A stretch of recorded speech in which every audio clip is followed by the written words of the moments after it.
Hello, BookTube, and welcome back to Autumn Amour.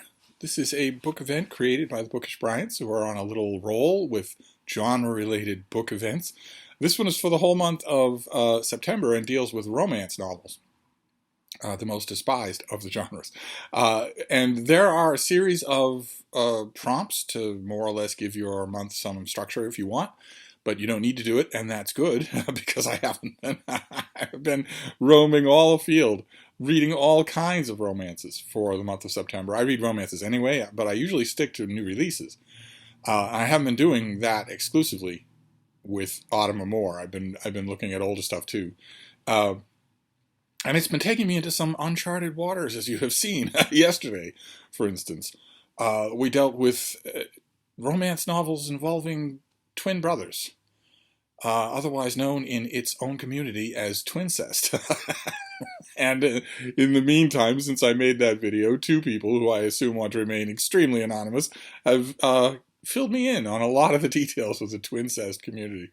Utterly fascinating. Might even prompt a return visit, although I don't think I'll take you with me. And after twincest, I felt the need to retreat to safer territory. And one of the safest territories that you can get is a very popular kind of romance nowadays, which is clean romance, which 35 years ago would have been an absolute contradiction in terms. But now, I mean, outside from Betty Neals and, Nurses in Love and all that, but in the mainstream romance world, the Fabio world, it would have been unknown. I think it would have been unknown. But now there's a thriving market for so-called clean romances where nothing really sexual happens. There might be attraction, but that's it. In clean romances, there's sometimes not even as much as a peck on the cheek. It's all left to some hypothetical future down the line, or maybe not.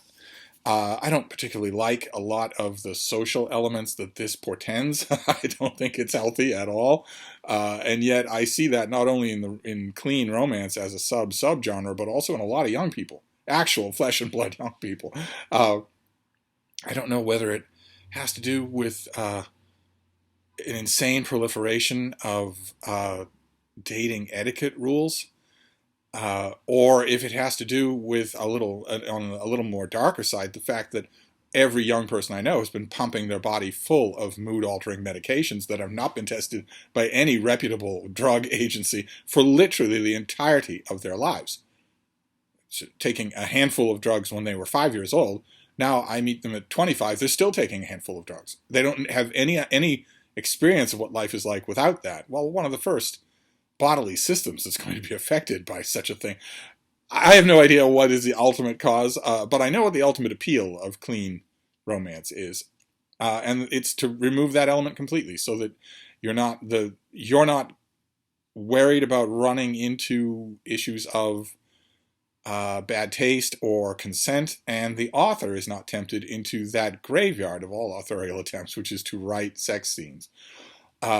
So I considered that after twincest, I had every right to retreat to clean romances. So I read a couple of them, one of which is a new release. I'm not sure if the other one is, but this one has been touted everywhere. This is Elena Armas, and it is The American Roommate Experience. And here you have what Sarah and I are at the Bookish Knitter are always complaining about, these dumb cartoon covers that have just stuff, just icons of stuff floating in the middle of nowhere, and these computer-drawn humanoids that don't have faces. That don't have faces. They aren't interacting with each other. They just... this cover is the visual representation of a clean romance where there is virtually no interaction of any meaningful kind at all. But the book has been touted everywhere. It's a bestseller as far as I know in its category. And it was charming. I liked it a lot more than I thought I would. I admit I went in with a bit of an axe to grind, and I kind of liked it. It deals with a young woman named Rosie, who has what the kids refer to as a side hustle as a romance author. And only she is in the middle of writer's block. I mean, to get back to doing writer videos and writer Steve streams, in which we will talk about writer's block. But she has writer's block, and in addition to that, as if that weren't bad enough, her apartment starts to malfunction. The apartment where she's doing no writing starts to malfunction. She has a friend. She has the keys to a friend's apartment. And she figures, I'll go there until I can get my apartment straightened out. And she goes there, and only to realize belatedly that her friend already has a crasher in that empty apartment. And he's a hunky guy named Lucas. And he walks around in his underwear, and he's charming, and he's everything. He's every box that you need to check for the inevitable movie that will be made out of this story. And eventually, the two of them decide they have a pretty good chemistry. This author, I don't think I've ever read Elena Armas before. She has a pretty good grasp of giving her characters chemistry. And she ups the ante on that because they decide on an experiment to try to help her move her writer's block, to sort of reawaken her writing, her romance writing for her side gig. And that is to go on a series of fake dates where they go to all sorts of evocative places and have all sorts of romantic actions that aren't real, but that might get her imagination going. If you've read even a single romance in your life, you know exactly what's going to result from that, and it does. It does result from that. And it's entirely predictable, and the writing isn't anything to write home about. But it was charming. I could see why this would be a lot of people's favorite book that they've read this month, which is all that. As far as I've been able to tell, I don't think I've gone onto Goodreads and read the reviews of this thing. But the impression I get from the reactions that I have seen is that's all that people are saying about this. They're not saying that it's turgenev. They're saying that it's it was a really pleasant reading experience. It will inevitably be a movie, and they'll be able to say I was there then. So that was the first clean romance that I read, and then the other clean romance. I don't know if this is new.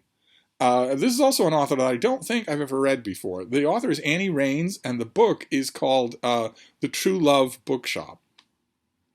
And this is, on one level, also what we mentioned yesterday, a location novel, because this takes place in Somerset Lake in the Carolinas. So we are getting to know the town. We are getting to know the place. And usually, if a romance author puts the place in the series title, then probably the place is going to recur. It's not just going to be a different story in a different place the next time. And this involves a woman named Tess, who is dealing with double heartbreak because not only is she a recent widow, her husband died unexpectedly, but also he died mysteriously. that is never a good combination, and it's left her with a lot of grief and no closure. So using this bookstore as a way to sort of pry herself back to real life, back to engaging with other people, is just, she thinks it's just what she needs, especially the book club that the Bookshop hosts, which got me thinking right away about a Steve Donoghue book club, which I have been thinking about forever to do through this channel. Some way to do a Steve Donoghue book club through this channel. What fun that would be. I would like to think that we could arrange it in a very personal way. So it's not just me making videos. It'd be great if we could make a Steve Donoghue book club and then, set a membership so it's not just Brown's cows trooping in and out, so that we know who's in the club. And then pick a book and then create a Voxer group, for instance, or something like that. And do that once a month. What fun that would be. Oh my. Especially since if we did that, if we picked a book and then did, a regular Voxer group, maybe a regular Zoom chat, not anything to upload onto the channel if people don't want to, but a regular Zoom chat so we can see each other and laugh and see each other's dogs and whatnot. If we did something like that for the Steve Donoghue Book Club, it would be completely independent of YouTube, which is no small thing. That would be, it got me thinking about that. But Tess's life is complicated. As you would expect, right? It's a different kind of novel. If she goes to Somerset Lake to heal from the trauma of losing her husband and not quite knowing why, and heals through books and people reading books, that's a novel, but that's not a romance. Annie Raines, in this book, I think she shows enough writing talent to write that novel. And it might get considered, on the so-called literary fiction side of the fence. But once you introduce a romance element, then the hipsters in Brooklyn don't want to think about your book anymore. And she does. She introduces a man named River, who was he was her dead husband's best friend, which is designed to, reawaken the old traumas anyway. But also, he's not only her dead husband's best friend, but he seems to be seems to be connected to the mystery of why her husband died. I don't want to give away any specifics here, but it's clear right from the beginning of the book that that's not just going to be a part of the scenery. You're going to get to the bottom of that story, and that River is going to be a part of it, and that River and Tess might become a relationship. And it works really well. I had one bit of confusion about the True Love Bookshop that maybe you can clear up for me, because I read an e-copy of this book that looked like this. But when I look online, I also find this. You'll notice a key difference there, an 80-pound flatulent key difference in this cover. That is one cover that's online, and this is the other. So, I don't know off the top of my, just from what I know now, I have no idea. Did the bookstore have the Basset Hound or not? Curious to know. Curious to know if you've seen this in the bookstore, if you have a physical copy of this thing, does it have a Basset Hound or doesn't it?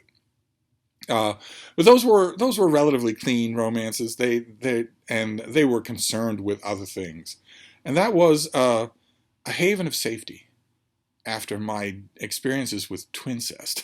But it left me yearning more. BookTube. It left me yearning for more. A clean romance still, I admit, to me, still seems like something of a contradiction. Even though I've seen it done really well. These two are good. I wouldn't say that either one of them is, great. But I've seen clean romances done really well. But even so, it seems like a contradiction in terms to me. So I went back to tentacles. I went back to tentacle romance. Once you go tentacle, you never quite forget it. Those of you who are tuning into this video without mercifully having seen my previous encounter with tentacle romance, it's pretty much what it sounds like. It's that the main character, lovelorn or otherwise, encounters a mysterious stranger. In this case, I am talking about gay tentacle romance, which gay romance online in book categories is called M/M, but this might more accurately be called M/T.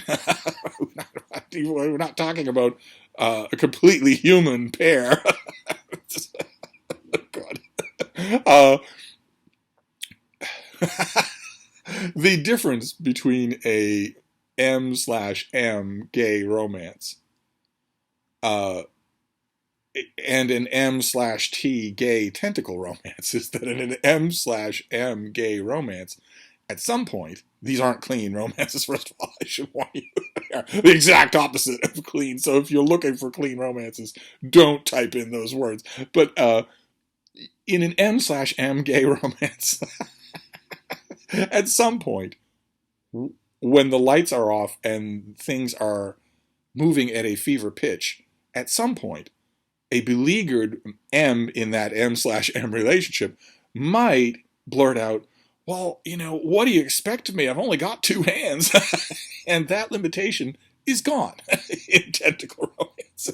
In tentacle romance, the tentacles get everywhere. And there are many of them. So they get everywhere at the same time.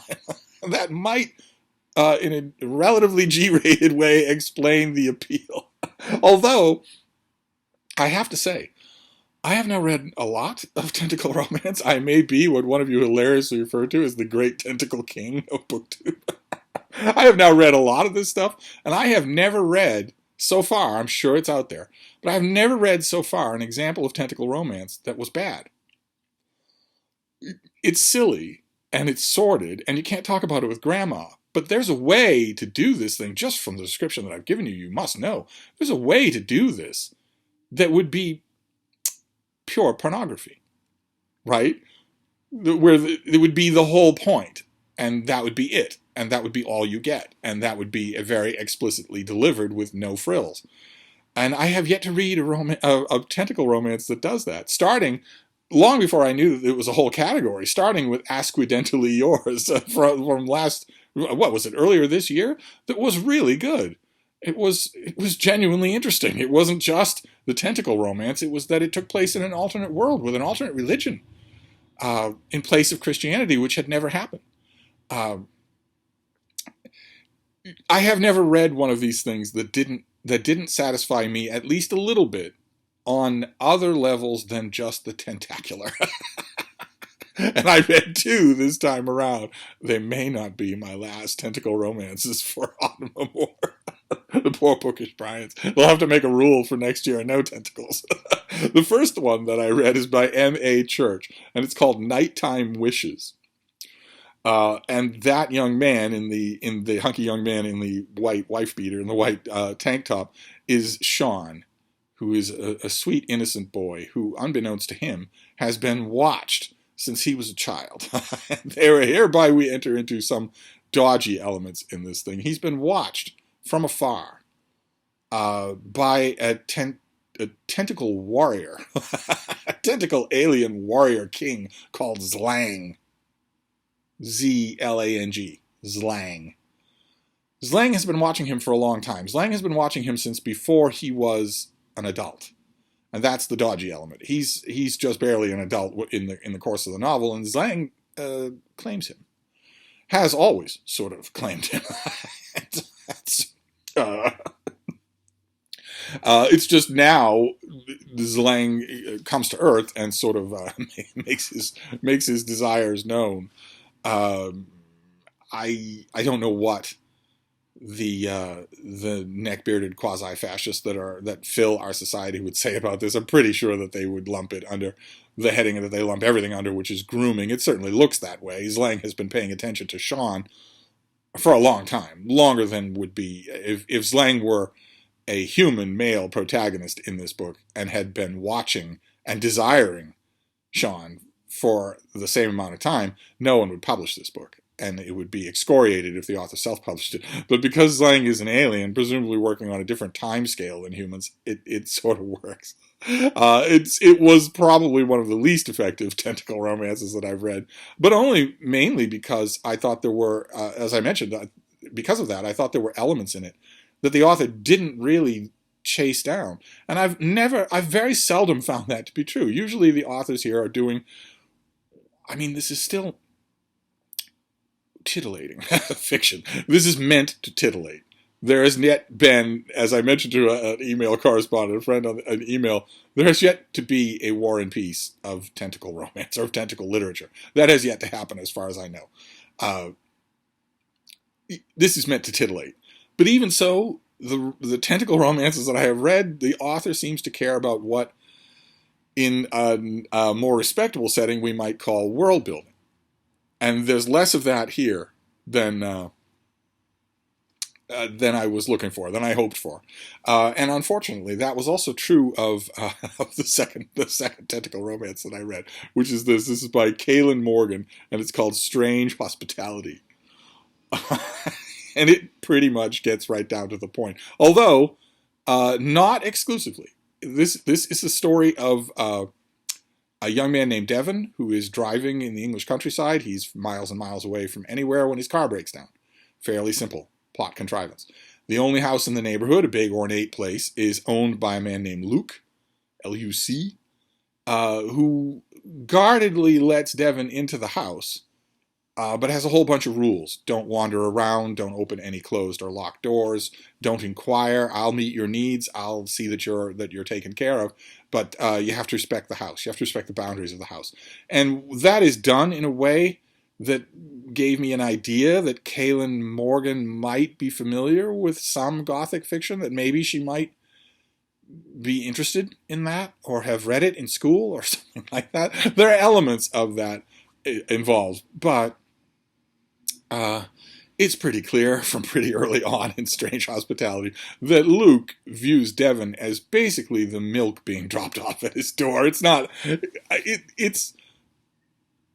not long before the opportunity is taken advantage of. So my romances for today were very different. They were very different. Two of them were clean, and two of them were very, very dirty. Although not, I assume, as dirty as they could be.